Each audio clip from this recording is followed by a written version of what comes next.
জাতির সাথে বৈষম্য যত বেশি করা হবে তত লুটপাট করা হবে, আন্দোলন তত বেশি জোরালো হবে বলে হুঁশিয়ার করেছেন বাংলাদেশ জামাত ইসলামের আমির ডাক্তার শফিকুর রহমান। বিকেলে রাজধানীর শাহবাগে আবু সাইদ কনভেনশন হলে ন্যাশনাল ডক্টরস ফোরামের আয়োজনে জুলাই আপরাইজিং অনুষ্ঠানে এই মন্তব্য করেছেন তিনি।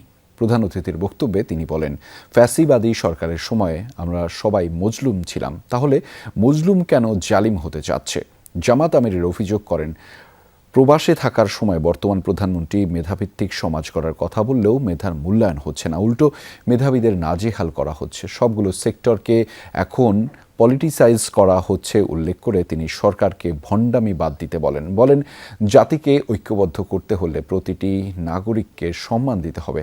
ভারত প্রসঙ্গে তিনি বলেন, তারা নাকি আমাদের সবচেয়ে বড় বন্ধু, কিন্তু বাংলাদেশের সবচেয়ে বড় কিলারকে তারা জায়গা দিয়েছে। বাংলাদেশের মানুষ এত বোকা নয়।